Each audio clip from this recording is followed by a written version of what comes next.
as Kur said, I've got a split role within the institution. That part of my role is over sort of seeing university policy. When I was appointed just over 3 years ago to that role, guess what was bubbling in the background? Generative AI was coming through, and when you pick up policy and academic standards, there's only one direction that is going to land. I'd echo the comments about, I think, the value of bringing everyone together. Jen Gaskill, sitting right in my eye line, a couple of years ago, I think Jen organised the first meeting to bring people together, which was in Glasgow. There was a follow-up last year where I think we really looked to move the conversation on. That's what I'm hoping we'll be able to do here today. So, what's my take, I think, on all of this? I'm going to talk about AI. I could not turn up to a meeting about AI and then not reference it. But for me, I think generative AI and the issues that we're seeing are just really surfacing some things that I think have bubbled beneath the surface in mathematics for quite a while. And I think this is our real opportunity to kind of think about what student learning looks like in our universities in the 21st century and where we might want to take that. This was an example. So my colleague Joe Kyle, some of you will know Joe, we spent the last 3 years playing around with the various AI tools, looking at how they tackle mathematical problems. And this was September 23, I think, where it started to sort of hit the conscience of many people, and we started to think maybe there's a bit of an issue. And I won't sort of step through this, but this was a problem I think I took from our year one probability and stats problem sheet. And this is the output as it appeared. And if you work that through, you find that the probability is not as small as 10 to the minus 61, which, give or take the factor of what, 10 million, 100 million or so, is the same as the probability of picking an atom at random out of the galaxy. So then the next line being a more accurate probability of 10 to the minus 31, so 30 orders of magnitude in one line. It's actually about 6%. And we sat there and we largely laughed at how bad these things were, didn't we? But it started to surface some issues that I think in the early days, when things were so wrong, it became a lot easier to detect. But the deeper issue, I think, was already there at the time, which was teaching students or teaching anyone using these tools to actually question the things that are in front of them. And that shouldn't just be an AI skill, that should be a skill that we're developing within our graduates. Joe and I were playing around with this again. Rachel, apologies, this may be a question from the OU. Joe's third year group theory module, so metrics on finite groups. I literally pasted that straight into the completely free version, the subscription version of ChatGPT, asked it to make it look handwritten. That was in one single prompt, and that is largely spot on. I'm not sure that could be improved. I play around a lot with more localized sort of small large language models, if that makes any sense. And I can actually get that more closely tailored to what you might see, so more sort of chaotic in its presentation, things crossed out. I reckon with a bit of time I can even get it to mirror my own style of handwriting. But that's a third year module. I'll contend we're not quite laughing anymore. But this really isn't a question or a talk I just want to focus on about assessment. But what it does start to show is that actually just having this proxy, this submitted work that we see, is no longer a guarantee of genuine understanding in mathematics. One might argue it never was. Okay? We've always had issues of work being passed off that wasn't that of the individual. But now it's actually, I can produce these things. Do I actually understand what's going on there? Yeah, I think I do. But when I tried this for our year one dentistry exams, which I was able to complete with a 2-1, there's words in there I still don't know what they mean. So we've got some challenges to think about. And this is something I tried ahead of Jen's workshop last year, I wanted to see if I could take some of these free tools and turn them into actually learning resources. So I wanted to create a peer study buddy. Rationale being that I think students can become more isolated for a variety of reasons. I'll say a bit more about that. And I want to see, can you actually use these tools to learn? In this case, convergent sequences. I'm not going to put everything up here, but actually it worked incredibly well. Didn't just drop out the answers. I could train it in what I would call some sort of Socratic dialogue, and I could get it to differentiate in behaviour between a staff member, i.e. someone who might work in math support, or a kind of a peer or fellow student. And I was able to do that by training the pro version of Gemini at the time. It strikes me that not a week goes by without an email landing in the inbox from a company that's selling some tools to support learning in HE. Does anyone get those emails? Yeah. Anyone tried using this as a study resource? Notebook LM. Have you seen it? This is really quite impressive, and it's free. I think it pretty much does the things that you will see in the commercial space. The great advantage, it's underpinned now by Gemini 3, but it largely avoids some of the hallucinations because you train it on your own learning materials. So if you're looking to kind of create a sort of a study buddy or something to kind of support courses, this is where I would start. And I was surprised that there weren't more institutions that were really kind of pushing this as a learning resource. The two that sort of really kind of leapt out, there's a few in the US, but Dublin City and Queen's University Belfast really do kind of push this as a resource for students to use and to engage with. And there's some more safeguards around it in terms of the IP of the materials that are uploaded. But let's be honest, anyone who produces lecture notes, our materials will all already be in these tools anyway by now. But if you've not seen that, have a look at it, because I think it does almost, off the shelf, the kind of things that you want as a study aid. Certainly for mathematics, certainly for a range of disciplines. And we now know a lot more, I think, about how students are engaging with this. So a couple of years ago, HEPI, Higher Education Policy Institute, who I have an awful lot of time for, they really do some great work, produced its first student generative AI survey. I think that was jointly with UCAS. And it was spotting, quite a sort of a patchy picture. But largely you can see the headlines from this March survey that pretty much all students coming in are using AI in some form. 94% are using it with assessment. Interestingly, it's only about 10% who say they actually put the output into formally assessed work. Students are starting to recognise that we're thinking about how we adapt our assessment practices. But interestingly, I think it's quite sort of polarised. You're getting groups that talk about confidence with AI. You're getting student groups who talk that they're not very confident. So we're actually starting to have to think about how we deal with a cohort that's going to be split in terms of either its access or its ability to use some of these tools. The one that really leaps out to me, seen this one? 15% use it for companionship, advice, or loneliness. That's quite stark, because I suspect many of us are sitting here at campus-based universities where we'd argue that on-campus community is so important. But increasingly, students are turning to these tools rather than some of the other interactions. And these are the views from my students. So I spoke to our students. Pretty much I think we've all spoken to some of our students about how they're using these tools, what things are coming through. I don't think there's anything new here at all.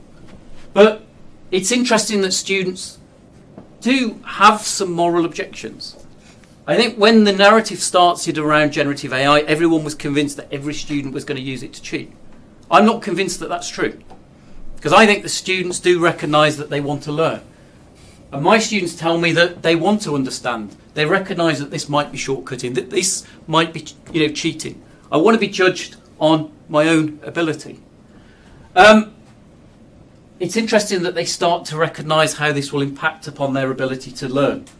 And I think this final one is where the greatest concerns come through from me. So I was asking here, how did they use generative AI? And then the indented comment is, what would they have done had AI not been available? And note the comment, without AI tools, I'd have had to gone through the problems myself, unpick the information, find a good way of solving it. The argument there was, I took the hints from AI, and then I did what it told me. But we know that part of problem solving, or the key part of problem solving, is figuring out what you do in the first place. So there's some risks, even where students are well-intentioned. But this is the one that I think really leaps out for me, is that it's starting to replace some of those interactions. They recognise it's not correct, but if they didn't use these tools, they'd have had to ask for help from lecturers or friends, ask teachers to explain things I was confused with, or I'd have had to have spoken to the postgrad teaching assistants.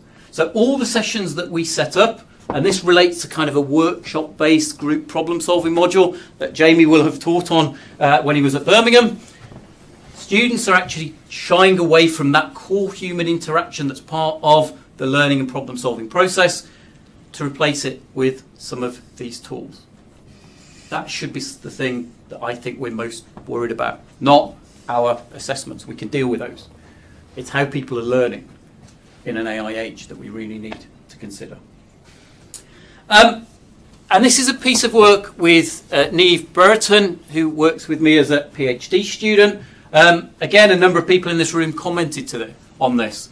But we spoke to a number of departments about what are the challenges that they're experiencing around students who make the transition to university. What are the difficulties that they have? So this isn't students reporting, this is what staff are observing coming through. And I'm grateful to Tom, who helped us calibrate that survey several years ago. Are these familiar? I won't go through them one by one, but can anyone relate to that? Is it just year one, or does it extend beyond? So one of the things that I think we're starting to realise is that these things may manifest themselves in year one, where we think about the role particularly of math support, but these issues tend to persist. And the question is, how do we support students to learn to become mathematicians?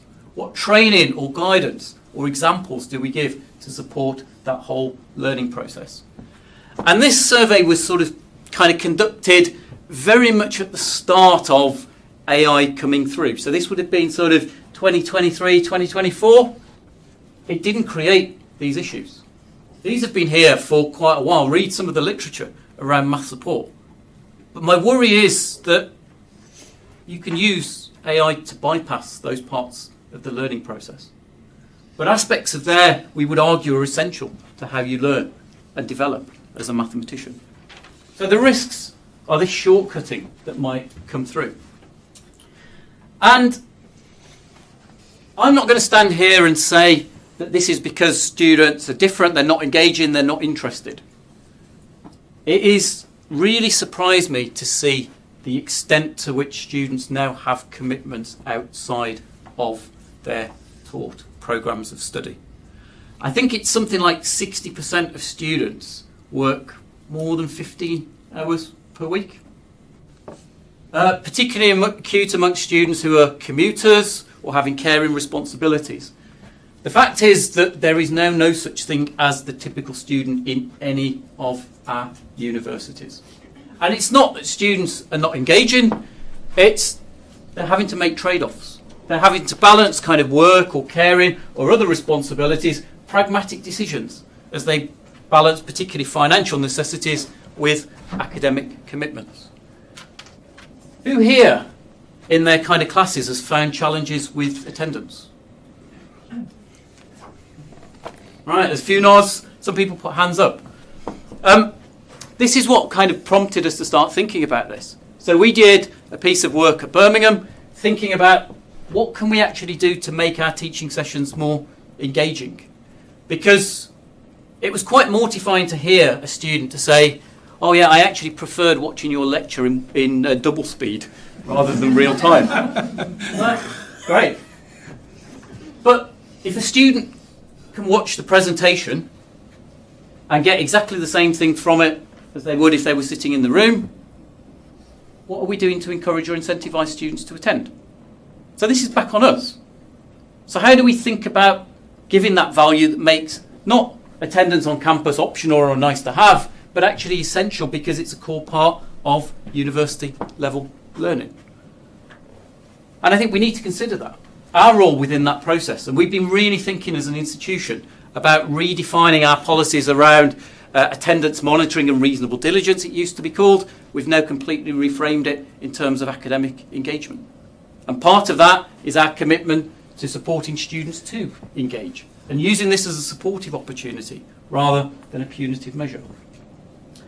And I think we've been here before. For me, AI is the second great disruptor that I can remember in my career. 6 years ago, remember how we were all scrabbling around trying to think how we're going to assess our students? What are we going to do? Remember then we found out about assessment support sites where you could upload some of your answers? We've been here before, where there was an opportunity for change. Because I genuinely think that some of the assessments that we came up with did offer some real potential to support student learning. But the challenge was we got caught up at that point in, again, some of the academic integrity issues. And Pyla Anone and Adrian Simpson have had two studies almost 10 years apart, where largely what they say is how we were assessing in 2011 was there's no real difference to it in 2021. We're dominated by closed book, unseen examinations on campus. Now, I'm not knocking that. That's not the point of what's here. But if we're thinking about how we engage students, we're thinking about what the future of student employability may look like, that may be something that we need to consider. But there was a lot of potential, as you'll see from the work that, largely, I think, Rachel, it was Matthew Henley that did that work as a student project.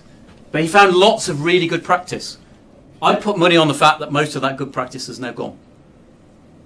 And if the support sites didn't kill it off, I think generative AI would have done as well. So we missed a chance there, not just as a maths community, but as a higher education sector. I'd suggest we don't want to miss this second opportunity that generative AI presents for us to think about what we do. And this is the trap, that whenever we get disruption, it largely becomes how do we manage or misconduct. Statement on the left, I think Rachel, Kevin and I first wrote that in 2022. That was at the point when many institutions were moving away from on-campus exams. And I think on-campus exams are still really quite important as part of the assessment diet. But they're not the only solution. And I think AI is risk pulling us into a debate that's around misconduct. How do we detect? We can't. How do you restrict? How do you invigilate? And how do you provide assurance? We absolutely have to provide the assurance. But it shouldn't just be driven by misuse or misconduct. There's a much bigger problem to consider. So this is a piece of work that hopefully will be out in the next day or two. So this is something I've done with one of my colleagues, a guy called Tom Harrison, who's in education, leads our Jubilee Centre for Character and Virtues. That should be open access when it comes out. If anyone wants it, email me and I'll share the link as soon as it's available. But we spent some time thinking, what are the issues that generative AI is really kind of forcing us to consider? And what does that response needs to look like?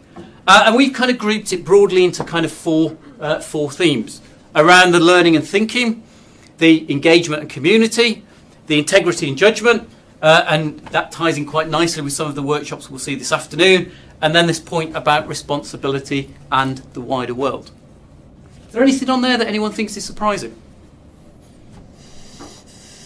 Are they issues that we see or we concern ourselves about? See, I'm trying to make this engaging so that if you're not here, right? But those are the issues that I think really kind of come through for us. And that we think, how can we kind of develop a response that encompasses all of those? But notice that assessment is not going to be, or change to assessment is not going to be the solution to those alone. Sure, we know assessment drives behaviour of both staff and by students. So it is a part, but it is not the only thing that we need to consider. And those are the dozen, 16 or so challenges that we've got there that I think we need to think about in terms of how we address those within what our curricula look like. So, you can't seem to go a day or two at the moment without reading something in the press about a recent graduate reporting that they were offered a graduate role which was then removed because it's been replaced by AI. I think there were stories on the BBC over the weekend. I think we know that the recruitment process and market has really been turned on its head. And for me, I was at an event in Glasgow a few weeks ago as part of your 575th celebrations, where somebody who was chair of a really large consultancy firm, and they said, yeah, we're still going to take 2,000 employees a year, but not all of them are going to be graduates anymore. And I think that's an increasing message that we're seeing, is that it's not you graduate, you get a graduate level job. It's interesting that that recruitment market seems to be shifting. This is quite an interesting report from the World Economic Forum. This is the latest one. I don't think I've seen a 2026 one. But essentially what they've done is try to kind of divide proportions of employers kind of considering a range of skills, and then where they're expecting there to be increased demand. So you've got essentially four quadrants that drop out here. The interesting one, or there's two interesting ones, are what it calls the out-of-focus skills. Quote, less essential now and not expected to increase in use. Some of you may have spotted this. Reading, writing and mathematics is listed in there. A skill that's less essential now and not expected to increase in use. Compared with core skills in 2030, AI and big data, technological literacy, but also thinking about leadership and influence, analytical thinking, resilience, flexibility and agility. Notice that there's a shift there to competencies rather than defined knowledge. That's a challenge. And our role is to produce graduates that move into the workplace. I'm just a little bit surprised because isn't one of the core ideas of mathematics is to make our students understand and learn analytical thinking? Absolutely. So who put these things together? Yeah. Definitely not mathematicians. And that's where I think we've got the opportunity. But let's be honest, every single one of our graduates, so we produce first-class graduates. What's the first thing that employers do when they recruit them? They put them through an extensive assessment centre process to determine whether or not they have the skills or attributes that they're looking for. Are our students able to articulate or demonstrate these skills to that sufficient level? I see people shaking their heads. I think that's our challenge, is are these sufficiently evidenced? Are they visible to the students and are they visible to the employers? Absolutely agree with you. Mathematics is our vehicle to be able to do all of these, but not if we solely focus on teaching content. And that's moving me into where I really want us to sort of start thinking that not is what's a maths degree for, but what is the university now for? Because knowledge is everywhere. Again, at the Glasgow meeting, someone stood up and said, who's going to pay for knowledge anymore? Because if I want to learn something or access it, I can pretty much get everything that I want for free online. And I can get a tutor that will help me for free online, or £20 a month. Outputs are easier to generate. Largely, I am convinced that there isn't a course where it's a kind of a written-based assessment that I can't use AI to simulate and pass. I chose the dentistry example when I did the dentistry away day because it's so absurd, the idea that I could be a dentist. Because what will happen? You'll have to demonstrate professional competency. I'll have to interact with people and patients.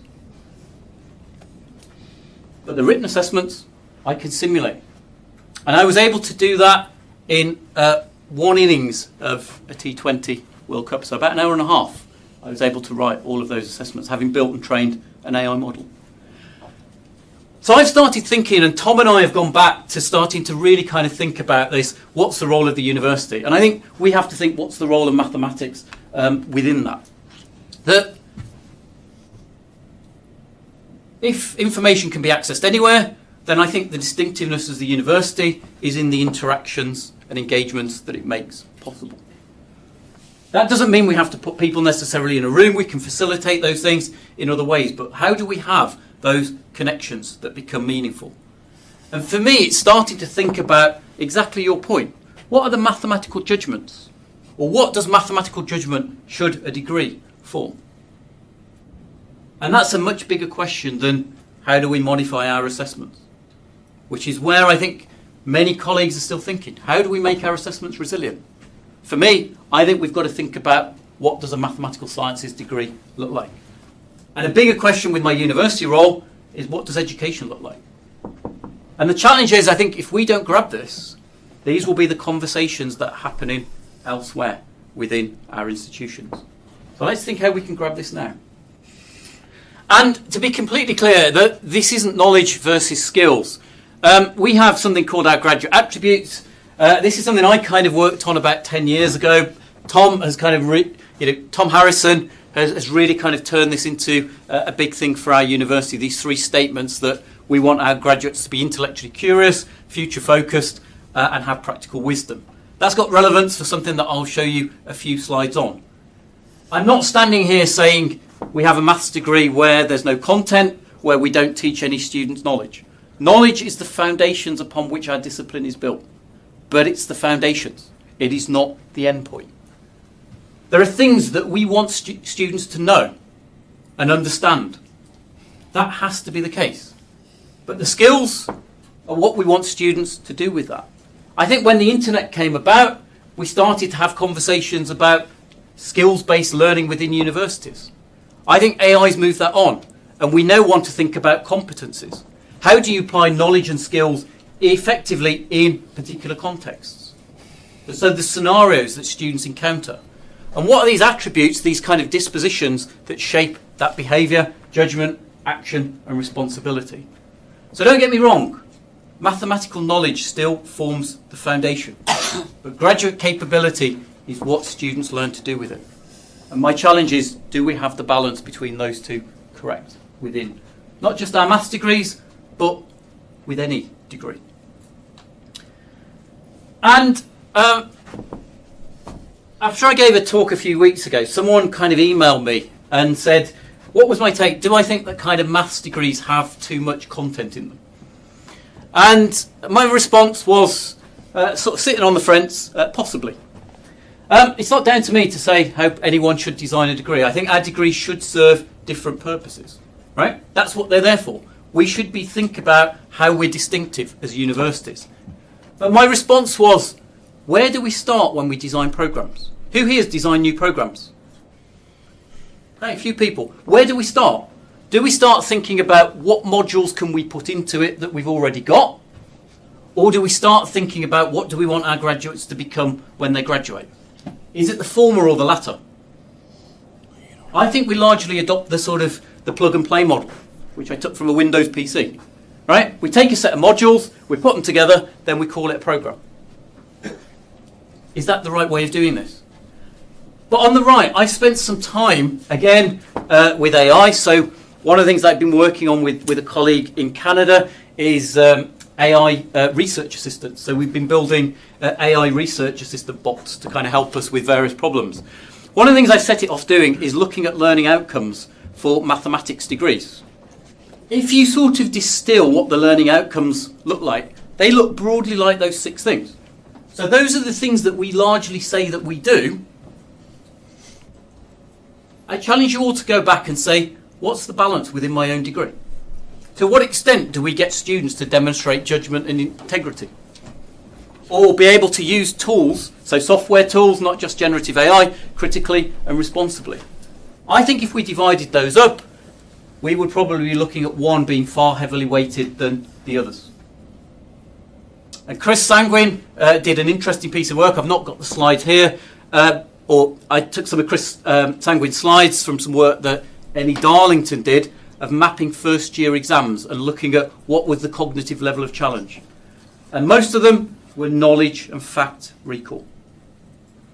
So try that. But my argument here is if we want degrees that genuinely help future-proof against some of the challenges of AI, then, and we want those outcomes, they need to kind of form the foundation, not simply describe it. So, I've used this slide before, and I think the key for us is mathematical judgment. And that's what we really need with our graduates, is that our students who are able to kind of move beyond routine performance, who are able to kind of analyse assumptions, some structure, constraints, to evaluate what they see in front of them, to question the world that they see, to be able to adapt those approaches to new or unfamiliar problems, and increasingly deal with uncertainty and ambiguity and challenge. And on the right is what was Bloom's taxonomy, which I flipped. Now, you'll rightly point out that that's not stable, right? So is the balance right? Possibly not. But my point, I think, is valid. That we spend an awful lot of time, if you consider this the amount of time in a degree currently that we spend probably so much time on remembering knowledge. I'd like to flip it so that actually, yes, we've still got those core foundations, but we get students applying those higher order cognitive skills. And what does that look like? And that's a whole new world.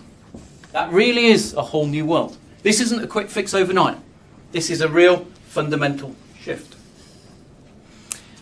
And calibrated wisdom is a phrase that I really like. I wish I could claim it, but I stole it from Moira Fishbacher-Smith at Glasgow. And she used this in a talk. And I sort of think this is what we want to build in our graduates. Calibrated wisdom. That ability to balance the technical precision with human-level judgment. To be able to kind of respond calmly to complex or high-stakes situations. Let's be honest, AI is not going to make the decisions. It's going to give us the options, but we're going to still need a human who will make those decisions. Clinical, mathematical, whatever it might be.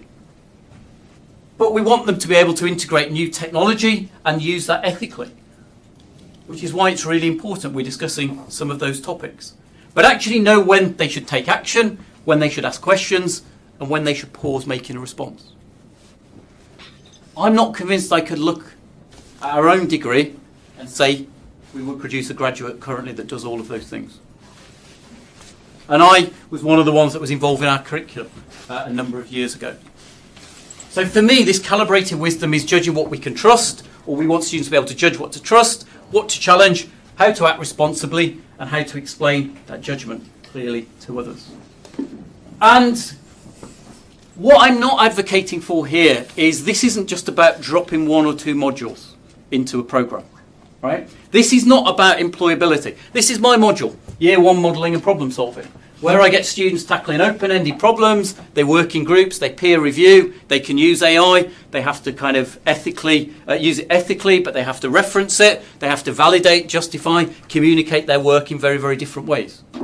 That's 10 credits in Year 1. This isn't about dropping one or two modules in around employability. This is rethinking what our degrees look like. One or two modules cannot carry the whole programme's responsibility for developing this capability and judgment. It's got to be much broader than that. These are important, but alone, in isolation, they are not the solution.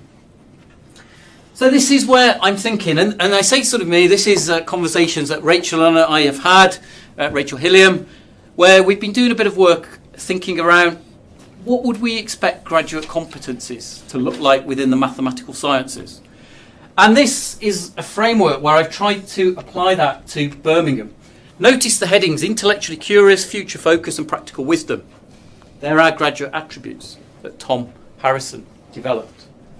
And if you look down the right-hand side, we've got the spine that's the kind of the mathematical thinking and practice, so the kind of the core knowledge, understanding, skills that you would expect. But the ones on the left-hand side are these broader sets of attributes or competencies that I'm advocating for. But notice that none of them are generic. They're all grounded in mathematics. Applies mathematics to real or realistic problems with changing contexts. What we're currently thinking about as a university is whether this sort of framework might work more broadly for how we design our programs across the institution. And there's ideas here that are drawn heavily from professionally regulated programs like medicine and dentistry. But this is shifting that balance so that knowledge and understanding is still there, but it's only one strand of a four-part proposal. Welcome comments on that. That's year one. I've got these for year 2 and 3. I'm not quite ready to share how I think these things could be assessed just yet.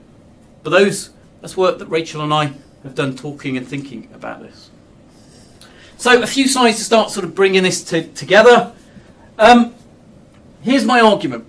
So if we want our students to develop this mathematical judgment that I think is really quite essential, more so than ever in an AI world, our teaching has got to do more than transmit content.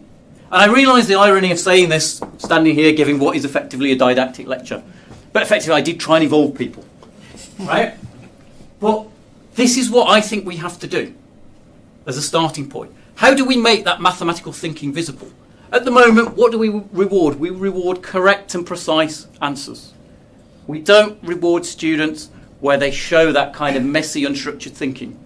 And let's be honest, messy, unstructured thinking that 3 or 4 years down the line leads to results, we would probably call research. But how do we embed that within a degree? How do we model how experts work? I'm not claiming I'm an expert, but how do we get students to deal with uncertainty, error, and dead ends? One of the big challenges in any kind of open-ended problem-solving module is students want the right answer. So how do we deal with that? Where do we create that space for dialogue and for students to be able to challenge, be challenged, and challenge each other?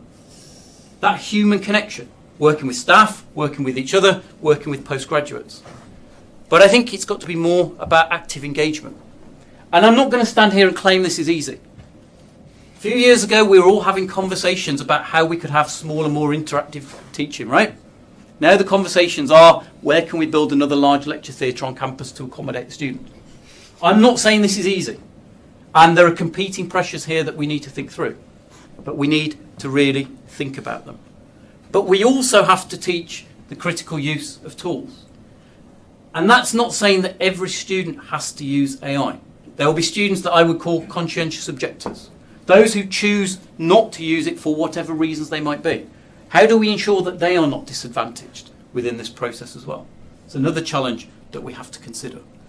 But for me, that excellent or engaging teaching is more about that passive information receipt with that in-person active engagement in learning.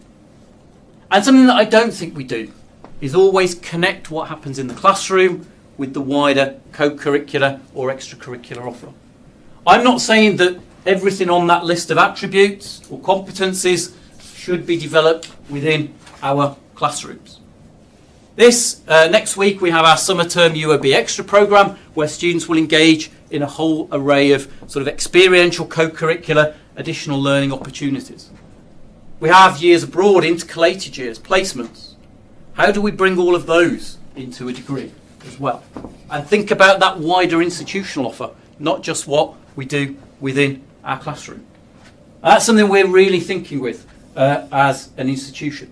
Because if AI is going to make learning more solitary, then we need to design the curriculum, or we need to design across the curriculum, the co-curriculum and extra-curriculum, those opportunities for students to be able to work with others. And this UOB Extra really is a fantastic week. That for the next couple of weeks, campus will feel like a festival with students engaging. And for the avoidance of doubt, if anyone is watching online from my own institution, I am not doing the 3K run, which I get asked about every year. I'm not built for running. And we've got to change assessment. I am going to mention this, it does drive behaviour, but I didn't want this to be the sole focus of the talk.